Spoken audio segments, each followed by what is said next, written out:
नमस्कार, world news में आपका स्वागत है। आप जानते हैं कि अमेरिका में राष्ट्रपति चुनाव के लिए कुछ घंटे बाद वोटिंग शुरू हो जाएगी। 5 नवंबर को वोटिंग होगी और वोटिंग खत्म होने के कुछ ही देर बाद काउंटिंग शुरू हो जाएगी। इस बार अमेरिकी चुनाव में बेहद कड़ा मुकाबला माना जा रहा है और ये पहली बार हो रहा है कि अमेरिका का चुनाव आयोग निशाने पर है। पहली बार चुनाव प्रक्रिया पर सवाल उठ रहे हैं। धांधली के आरोप लगाने वाले कोई छोटे मोटे लोग नहीं है, बल्कि दिग्गजों की तरफ से ये आरोप लग रहे हैं। तो कैसे इस बार अमेरिकी राष्ट्रपति चुनाव में लग रहे हैं धांधली के आरोप, इस पर हम करेंगे चर्चा। लेकिन आइए जरा उन खबरों को भी देख लें जिन पर आगे होगी बात। अमेरिका और इजराइल को ईरान की धमकी, चीन के प्लान से उड़ी दुनिया की नींद, और चलते चलते में बात करेंगे सवालों में घिरी बांग्लादेश सरकार। तो अमेरिकी राष्ट्रपति चुनाव का काउंटडाउन शुरू हो गया है। 5 नवंबर को वोटिंग होनी है। इससे पहले कई राज्यों में अर्ली वोटिंग तेजी से चल रही है। अभी तक 7 करोड़ से ज्यादा लोग वोट डाल चुके हैं। अंतिम समय पर रिपब्लिकन पार्टी के उम्मीदवार डोनाल्ड ट्रंप और डेमोक्रेटिक पार्टी की कमला हैरिस ने अपनी पूरी ताकत 7 स्विंग स्टेट पर लगा दी है। कमला हैरिस ने विस्कॉन्सिन में अपने समर्थकों से कहा कि हम जीतेंगे। यह अमेरिका की राजनीति में नई पीढ़ी को आगे लाने का समय है। वोटिंग से पहले कमला हैरिस की मिशिगन, जॉर्जिया और पेंसिल्वेनिया में रैली होनी है, जहां उनके समर्थक बेहद उत्साह में दिखाई दे रहे हैं। तो दूसरी तरफ डोनाल्ड ट्रंप ने वर्जीनिया में कमला पर कई आरोप लगाए। उन्होंने कमला हैरिस को उदार वामपंथी और कट्टरपंथी बताया। अगले 2 दिनों में ट्रंप की मिशिगन, पेंसिल्वेनिया, जॉर्जिया और उत्तरी कैरोलिना में प्रचार करने की योजना है। दरअसल अमेरिका में राष्ट्रपति चुनाव जीतने के लिए इलेक्टोरल कॉलेज के 270 वोटों की जरूरत होती है। इलेक्टोरल कॉलेज में 538 वोट है और तमाम सर्वे रिपोर्ट बता रही है कि इन 538 वोटों में से कमला हैरिस को 226 और ट्रंप को 219 इलेक्टोरल वोट मिलने तय हैं। ऐसे में कमला हैरिस को 270 के जादुई आंकड़े तक पहुंचने के लिए 44 अतिरिक्त इलेक्टोरल कॉलेज वोटों की आवश्यकता है। वहीं ट्रंप को 51 की आवश्यकता है और ये वोट 7 स्विंग स्टेट्स में है, जिनमें Arizona, Nevada, Wisconsin, Michigan, Pennsylvania, north Carolina शामिल है। इन स्विंग स्टेट में 93 वोट हैं। इनमें जो भी उम्मीदवार ज्यादा सीट जीतने में कामयाब रहेगा, उसके राष्ट्रपति बनने की संभावनाएं सबसे ज्यादा होंगी। और इस बीच डोनाल्ड ट्रंप की अगुवाई वाली रिपब्लिकन पार्टी सार्वजनिक मंचों से आरोप लगा रही है कि उनके वोटर को वोट देने से रोकने की साजिश चल रही है, जो कहीं ना कहीं ट्रंप की घबराहट को दिखा रहा है। चुनाव आयोग रिपब्लिकन पार्टी के आरोपों का जवाब तो दे रहा है, लेकिन चुनाव के काम में लगे अधिकारियों में इन आरोपों के चलते बेचैनी साफ दिख रही है। चुनाव आयोग के अधिकारी मानते हैं कि जिस तरह से अभी से सोशल मीडिया पर प्रोपेगेंडा के किस्से गढ़े जा रहे हैं, उनके लिए 5 नवंबर को वोटिंग करवाना और उसके बाद सुरक्षित काउंटिंग करवाना बहुत बड़ी चुनौती बन गया है। अमेरिका के सबसे बड़े जिलों में से एक काउंटी केप के चुनाव मैनेजमेंट के chief information officer net young ने स्वीकार किया कि 2020 में हुए प्रेसिडेंट चुनाव के बाद हालात बदल गए हैं। पूरे सिस्टम पर गहरे सवाल किए जा रहे हैं। ये इसलिए भी अधिक मुश्किल और गंभीर है क्योंकि इस बार आरोप लगाने वाले सामान्य लोग या कोई छोटे मोटे सोशल मीडिया ट्रोल नहीं है, बल्कि अमेरिका के दिग्गज लोग हैं। उनका इशारा रिपब्लिकन कैंडिडेट डोनाल्ड ट्रंप और सोशल मीडिया कंपनी एक्स के मालिक एलन मस्क की तरफ था, जो लगातार चुनाव प्रक्रिया पर सवाल उठा रहे हैं। 2020 के राष्ट्रपति चुनाव में तब प्रेसिडेंट डोनाल्ड ट्रंप ने वोटों की गिनती में धांधली का आरोप लगाया था। उन्होंने परिणाम मानने से इनकार कर दिया था और इसके खिलाफ वो वहां के सुप्रीम कोर्ट भी गए थे। उन्होंने आरोप लगाया था कि बाइडेन के पक्ष में बढ़ा चढ़ा कर गिनती की गई। हालांकि तब कोविड महामारी के कारण कई तरह के एहतियात वाले कदम भी उठाए गए थे। ट्रंप की ओर से परिणाम पर सवाल उठाने के बाद पूरे देश में चुनाव के बाद हिंसा भी हुई थी। अब बढ़ते हैं अगली खबर की तरफ, जिसमें हम बात करेंगे ईरान और इजराइल के बीच बढ़ते तनाव की। तो मिडिल ईस्ट में चल रही जंग को लेकर दावा किया जा रहा है कि अगले 24 घंटे में बहुत बड़ा हमला हो सकता है। दरअसल ईरान की तरफ से संकेत मिल रहे हैं कि वो अमेरिका में राष्ट्रपति चुनाव जो 5 नवंबर को होना है, उससे पहले इजराइल पर बड़ा हमला कर सकता है।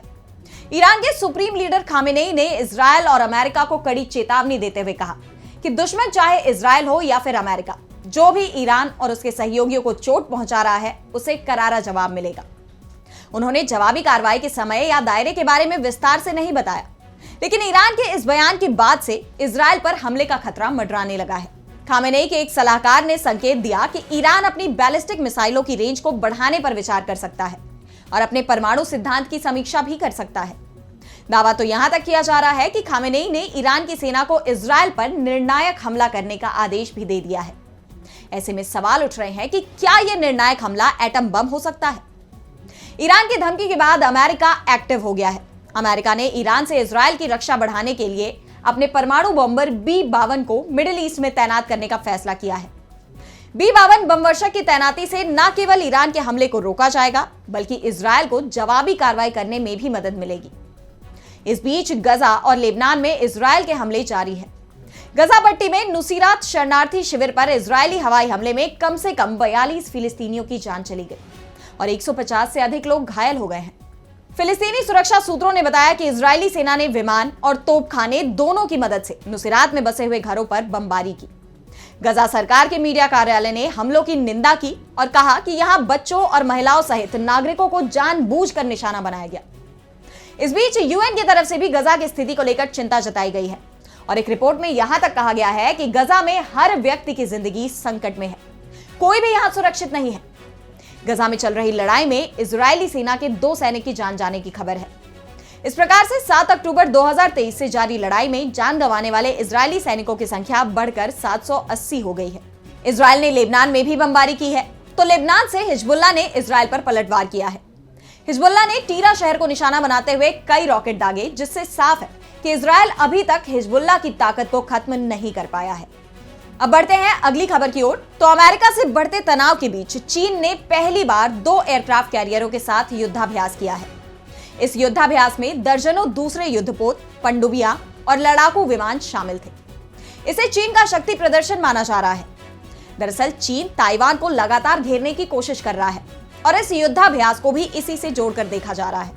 चीनी मीडिया ने बताया कि पीपुल्स लिबरेशन आर्मी नेवी ने 2 एयरक्राफ्ट कैरियरों लियाओनिंग और शेडोंग के साथ शक्ति प्रदर्शन किया है।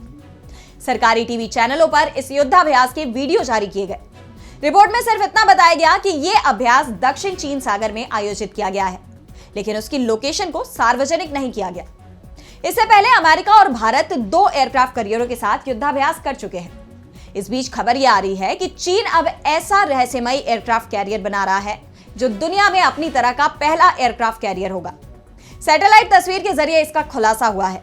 ये वो प्लान है जिसके जरिए शी जिनपिंग और उनकी सेना अमेरिका के वर्चस्व को समाप्त करना चाहती है।